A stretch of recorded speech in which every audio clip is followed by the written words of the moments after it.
talk on how to grow our sales is having a clearly defined chain of command. One of the things I actually want you, the MD, to work on is design an organogram. One of the things I'll send my manager's number to you, or she will call you, so that both of you can liaise on actually some of your staff HR policies. Because one of the things that actually gives challenge is poorly defined chain of command. If everybody feels that because she's the MD's wife and whatever she says will go, but the MD have not defined that, okay, in the chain of command is the MD, the director of finance, the manager, the accountant. Are you following this I'm drawing?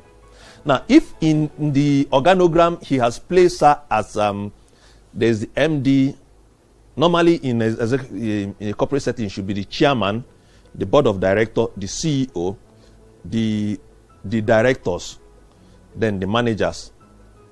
Now, if in what, because the bottom line of every business is to make sales and make more money.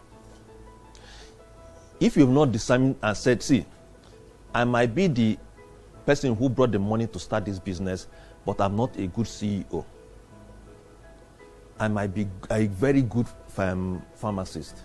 And you now say, okay, let me get a CEO to run this business. And if you do that, I know say, because I'm putting this person as a CEO, that under this business operation, I need to report the person as a CEO. If you don't define your chain of command very clearly, you find out there will be clash of interest and people who know who to take instruction from. And when people don't know who to take instruction for, what happens? Nobody takes any action. So it's very important that you sit down and ask yourself, the owners of the business, meaning you and madam. Also, I'll suggest get some people form a board of director. The essence of a board of director is you have people who you can, every 3 months, we call them together and say, this is our goal for the month, for the year. This is what we've done. And they'll throw you questions like successful people, not just people who have established in business. Use them to form your board of directors.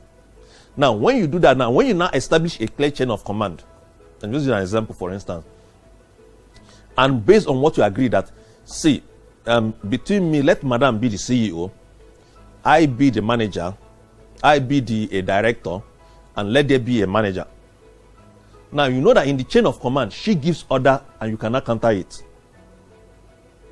And that people now will take order from her. The flow of order has to come from her. Now, if both of you feel that he is a better CEO, he comes up top, it means that the staff takes order from him. Now, this is very clear because it's part of the reason why a lot of businesses are suffering. Anybody can come and issue order. Anybody can come in and say, I don't want no order. Are we following? So when there's a clearly defined chain of command, everybody knows who reports to who. And with that, there's actually a clearly defined job description for every person. Which means it's no longer a question of he's the owner of the business. It's about who is the CEO, who reports to who. Because at the end of the day, what is important is how much that flows into the company's account and how much it has. Not about who issues the order. Are we following? Clear job description is one area that my manager will work with you on that.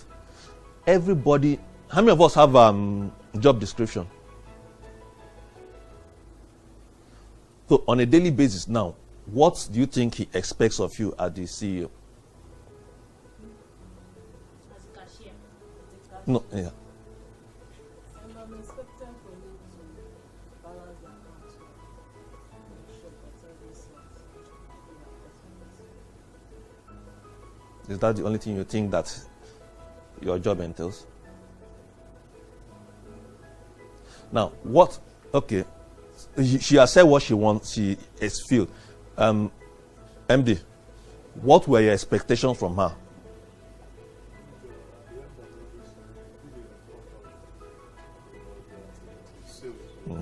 Yes. Yes. Starting from the time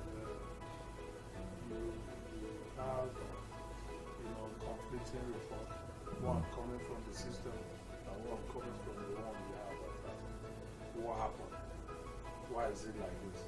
It's always like that. Maybe as a result of excess change, maybe as a result of the client that will come and they wouldn't want to come in, maybe as a result of insufficient in the system. You have the product, but on the system it is not there, and you still sell, and they give you more. I know all these things are. So what means that part of expectation from her is that she needs to give you a daily or weekly report. Yeah. But for her now, she doesn't know that it's part of her decision because there's no job description. Do you understand?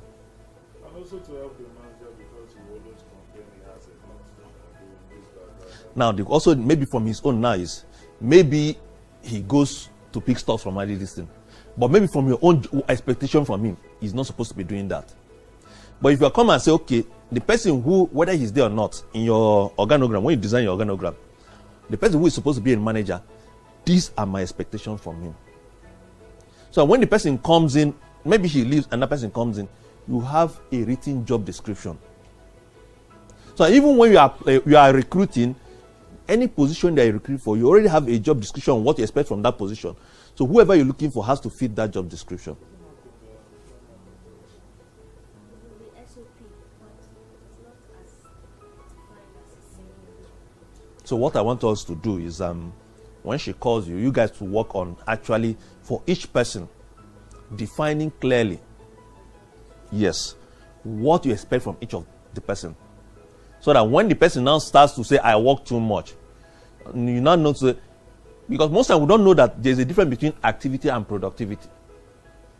Somebody will feel that, I remember when I was in secondary school then, and they put me in one of the football training then. They will blow. I will run from this part of the field to the other side. The ball will move. I'll run from that side. I was just running all around the field and feeling that I was actually working hard until the coach just say, fine, go out. I couldn't even understand because I felt I was actually working very hard. But in game of football, everybody has their wing. And my job primary was to have been this area that you're given, protect it very well before you go out to do any other thing. So if you have anybody who feel that he or she is overworked, the first thing is the primary tasks that have been assigned to you, have you done them? The overwork starts when you leave your primary duty and you start to do other things that are not related to the primary job you were employed to do. So that if there's any area now that comes that you feel that is causing, like, we will not say, okay, this particular thing, we need to get somebody to staff this new responsibility that is coming up, or do we reassign it to somebody and make it part of the another person's job description? Are we following?